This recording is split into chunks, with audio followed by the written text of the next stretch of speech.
Hello दोस्तों, स्वागत है आपका एनवी एजुकेशन में। आज हम शुरू कर रहे हैं फिजिक्स का चैप्टर नंबर 2, जो कि है गैसों का आचरण, बिहेवियर ऑफ गैसेस। इस चैप्टर में हम लोग गैसों के बारे में बहुत सारी जानकारियाँ लेंगे। तो चलिए हम स्टार्ट करते हैं। तो सबसे पहले हम गैस के बारे में जानेंगे कि गैस का आकार, परिमाण, आयतन का किस तरह से वो बिहेव करता है। तो गैस जो है वो ठोस और द्रव से बिल्कुल अलग है, क्योंकि गैस का ना कोई निश्चित आकार होता है, ना ही कोई निश्चित आयतन होता है। और चाहे जितनी भी सारी गैसें हों धरती पर, चाहे जितनी भी सारी गैसें हों, उनकी बनावट चाहे अलग हो, चाहे वो दिखने में या फिर उनका बिहेवियर अलग हो, वो अलग तरह से व्यवहार करते हो, लेकिन फिर भी उनमें दबाव और तापक्रम का, मतलब टेम्परेचर और प्रेशर का एक ही तरह का प्रभाव पड़ता है। जैसे कोई गैस का तापमान अगर बढ़ाया जाता है, टेम्परेचर अगर बढ़ाया जाता है, तो उसमें सपोज कीजिए कोई एक्स गैस है, और इधर पे एक बर्तन में वाई नाम का कोई गैस है। ठीक है, दोनों का अगर हम तापमान बढ़ाते हैं, दोनों के तापमान में अगर हम बढ़ोतरी करते हैं, तो जिस तरह का बदलाव एक्स वाले गैस में दिखेगा, वैसा ही वाई वाले गैस में भी दिखेगा। इसका मतलब क्या है कि तापमान का असर हर तरह की गैसों में एक ही तरह का होता है। वैसे ही दबाव का असर भी बिल्कुल हर तरह की गैसों में एक ही तरह का दिखता है। दबाव के बारे में हम लोग आगे सीखेंगे। दबाव और तापक्रम को लेकर के दो बहुत ही फेमस नियम बनाए गए हैं, बॉयल्स लॉ, चार्ल्स लॉ, इन सब के बारे में हम जानकारी लेंगे। तो गैस द्वारा लगाया गया दबाव और उसका आयतन।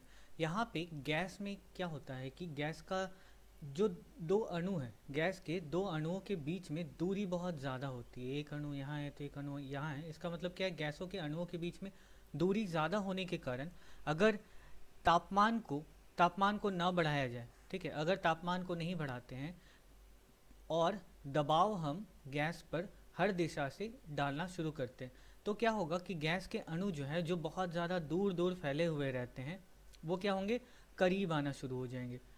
गैस जो बहुत ज़्यादा दूर थे, अब जब उनको चारों तरफ से या हर जगह से दबाया जा रहा है, मतलब दबाव बढ़ाया जा रहा है, तो क्या होगा, गैसों के जो अणुओं के बीच में खाली जगह है वो धीरे धीरे भरने लगेगी। वो धीरे धीरे गैसों के सारे अणु एक दूसरे के पास आने लग जाएंगे।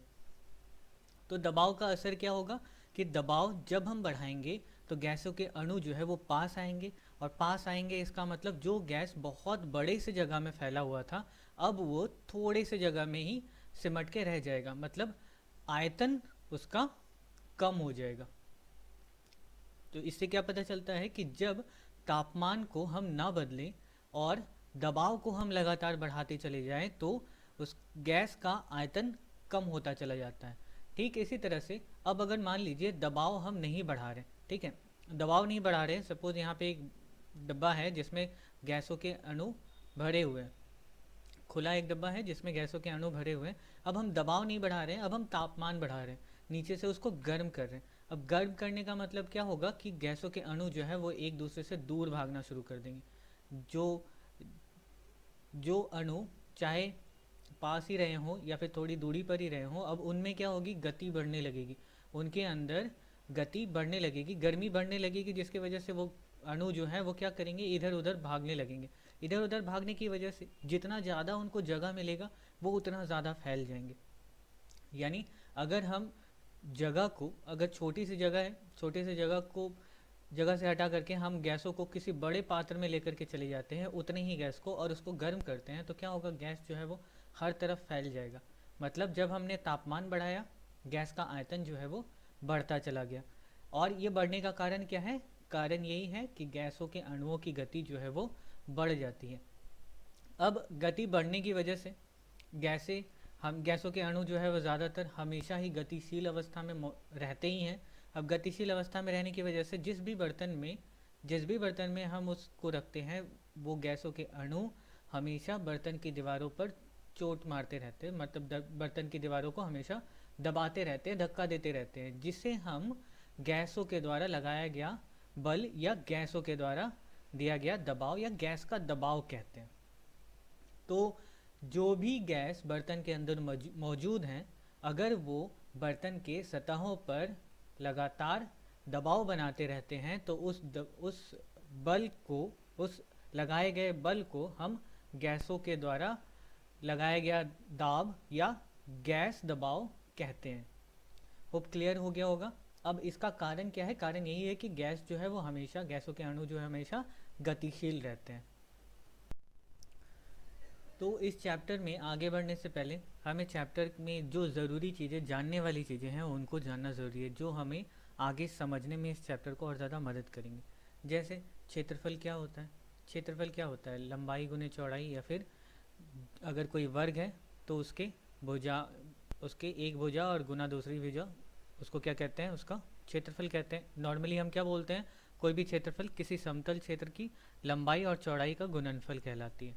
अच्छा, इसकी इकाई क्या होती है? वर्ग सेंटीमीटर, या वर्ग सेंटीमीटर सीजीएस पद्धति में, और वर्ग मीटर एसआई पद्धति में। तो हमें क्षेत्रफल को जानना ज़रूरी है। इसके बाद हमें बल के बारे में पता होना चाहिए। जैसे आपने न्यूटन का नियम पढ़ा होगा, न्यूटन के पहले नियम में हमें बल की परिभाषा मिलती है, बल समझ आता है कि बल क्या है। ठीक है, तो बल क्या है? बल जो वह बाह्य कारण है जिसकी वजह से कोई भी वस्तु अपनी स्थिति में परिवर्तन कर पाती है। मतलब अगर मान लीजिए कोई कोई वस्तु या कोई चीज़ इस दिशा में गतिशील है, अगर हम उस पर दूसरी दिशा से बल लगाते हैं तो हो सकता है कि वो चीज़ जो है वो रुक जाए। मतलब उसकी गतिशील अवस्था में परिवर्तन आ गया बल लगाने की वजह से। या फिर तो हो सकता है कि यही गतिशील वस्तु, अगर आप यहाँ पे खड़े हो जाएं, आप यहाँ पे खड़े स्थिर अवस्था में खड़े हैं और ये गतिशील वस्तु अगर आपको धक्का मार करके आपको भी लेकर के चली जाती है अपने साथ, तो क्या हो गया कि आप जो स्थिर अवस्था में थे अब आप गतिशील हो गए। मतलब आपकी स्थिति जो है वो बदल गई। बदल कैसे गई? कि स्थिर से गतिशील हो गई। अब ये गतिशील हुई किसकी वजह से? क्योंकि इस गतिशील वस्तु ने अपना बल लगाया। बल के वजह से आपकी स्थिति जो है स्थिर अवस्था से गतिशील अवस्था में बदल गई। तो बल क्या है? बल वह बाह्य कारण है जिसकी वजह से कोई भी वस्तु अपनी स्थिति को बदल पाती है, तो उसे ही हम बल कहते हैं। बल का इकाई बहुत अच्छे से याद रखना होगा आपको, क्योंकि ये शॉर्ट क्वेश्चंस में आ जाते हैं। बल की सीजीएस पद्धति में इकाई डाइन होता है और एसआई पद्धति में इसकी इकाई न्यूटन होती है। और न्यूटन और डाइन के बीच में रिलेशन तो बिल्कुल पता होना चाहिए। तो 1 न्यूटन इक्वल टू 10⁵ डाइन। ठीक है, ये आपको याद रखना है कि 1 न्यूटन बराबर कितना होता है? 10⁵ डाइन जो होता है वो 1 न्यूटन के बराबर होता है। ठीक है, चलिए आगे बढ़ते हैं। तो बल और क्षेत्रफल को जानने के बाद अब हमें जानकारी लेनी चाहिए दबाव के बारे में, कि दबाव क्या होता है। तो किसी भी इकाई क्षेत्रफल पर डाला गया बल, किसी भी इकाई क्षेत्रफल पर लगाया गया बल दबाव कहलाता है। अब हमें यहाँ पे किसके दबाव के बारे में पढ़ना है? हमें यहाँ पे वायुमंडल के दबाव के बारे में जानकारी लेनी है, क्योंकि वायुमंडल हवा से भरा है, गैसों से भरा है, तो गैसों का दबाव ही वायुमंडल का दबाव भी होगा। तो वायुमंडलीय दबाव क्या कहलाता है? कि इकाई क्षेत्रफल पर पड़ने वाला दबाव हवा के द्वारा भूपृष्ठ पर, भूपृष्ठ के इकाई क्षेत्रफल पर हवा के द्वारा या वायुमंडल के द्वारा पड़ने वाला दबाव वायुमंडलीय दबाव कहलाता है। इसे हम किस यंत्र की सहायता से मापते हैं? तो इसे हम बैरोमीटर की सहायता से मापते हैं। ये भी शॉर्ट क्वेश्चन में आते हैं, तो आपको याद रखना चाहिए कि वायुमंडलीय दबाव या दबाव किस यंत्र द्वारा मापा जाता है? तो बैरोमीटर के द्वारा मापा जाता है। अच्छा, यहाँ पर कुछ और चीज़ें जो ज़रूरी है कि सीजीएस पद्धति में दबाव की इकाई क्या होती है? डाइन प्रति वर्ग सेंटीमीटर। ये इससे ज़्यादा ज़रूरी है एसआई पद्धति में दबाव का जो इकाई है वो। एसआई पद्धति में दबाव का इकाई क्या होता है? पास्कल होता है, पास्कल। ठीक है, इसको शॉर्ट फॉर्म में पीए करके लिखते हैं। तो एसआई पद्धति में दबाव की इकाई क्या होती है? पास्कल होती है। ये आपको याद रखना है। ठीक है, और यहाँ पर दबाव के बारे में कुछ और जानकारी लेना भी ज़रूरी है, जैसे कि सीजीएस पद्धति में दबाव का मान अगर मान लीजिए कहीं पर बोले, ठीक है, कहीं पर आपको यहाँ पे एसटीपी, एनटीपी इस तरह के बारे में, इस तरह के वर्ड्स सुनने को मिलेंगे। एसटीपी यानी स्टैंडर्ड टेम्परेचर प्रेशर, एनटीपी यानी नॉर्मल टेम्परेचर प्रेशर। तो यहाँ पे प्रेशर के बारे में या दबाव के बारे में जब आपसे पूछा जाए कि एसटीपी पर दबाव कितना होता है, तो आपको बोलना है क्या? कि 76 सेंटीमीटर पारे के स्तंभ के बराबर, एच जी। ठीक है, एच जी पारे का सिंबल है, पारा का सिंबल है एच जी। तो 76 सेंटीमीटर ऑफ एच जी यानी पारे का दबाव जब 76 सेंटीमीटर दिखाए स्तंभ में, तब हम कहेंगे कि वहाँ पे जो प्रेशर है वो स्टैंडर्ड है।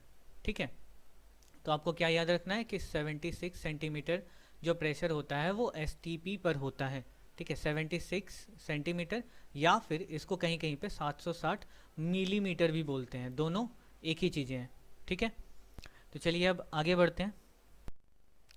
अच्छा, उतना सब जान लेने के बाद अब हम जानेंगे आयतन के बारे में। आयतन भी आप जानते हैं, आयतन की इकाई क्या होती है, घन सेंटीमीटर होती है। आयतन क्या होता है, लंबाई गुने चौड़ाई गुने ऊंचाई, लंबाई गुना चौड़ाई गुना ऊंचाई। इसको हम कहते हैं क्या, इसको हम कहते हैं आयतन। इन तीनों का गुणनफल आयतन कहलाता है किसी भी चीज़ के लिए।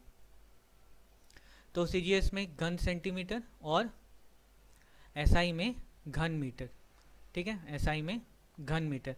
अच्छा, ये जो आयतन है वो घन सेंटीमीटर, कहीं कहीं पर आपको सी करके लिखा हुआ मिलेगा आयतन, सी यानी क्यूबिक सेंटीमीटर। ठीक है, तो आपको इकाइयाँ याद रखनी है। इकाइयाँ याद रख के आप ये समझ पाएंगे कि जो भी मान वहाँ पे दिया है आखिर वो है क्या, क्या वो आयतन है, क्या वो क्षेत्रफल है, क्या वो तापमान है, क्या वो दबाव है। इन सब की जानकारी आपको बस इकाई देख करके ही पता चल जाएगी, अगर आपको इकाई याद है। ठीक है, तो अब इसके बाद तापमान पे आते हैं। तो तापमान में हम सीजीएस और एसआई पद्धति में केल्विन का इस्तेमाल करते हैं, जिसका संकेत के है, जिसे हम के से डिनोट करते हैं। अब आगे जब भी हम पढ़ेंगे तो तापमान को हम डिग्री सेंटीग्रेड में ज़्यादातर नहीं पढ़ेंगे, या अगर कहीं डिग्री सेंटीग्रेड में लिखा भी है तो उसको हम बदलेंगे किसमें, केल्विन में बदलेंगे। ठीक है, क्योंकि केल्विन जो है वो अंतर्राष्ट्रीय रूप से मान्य तापमान की इकाई है, तो हम केल्विन को रख करके पढ़ेंगे। अब मैं आपको इन दोनों के बीच में संबंध बता दूं किस तरह से है, कि 0 डिग्री सेल्सियस बराबर होता है 273 केल्विन के।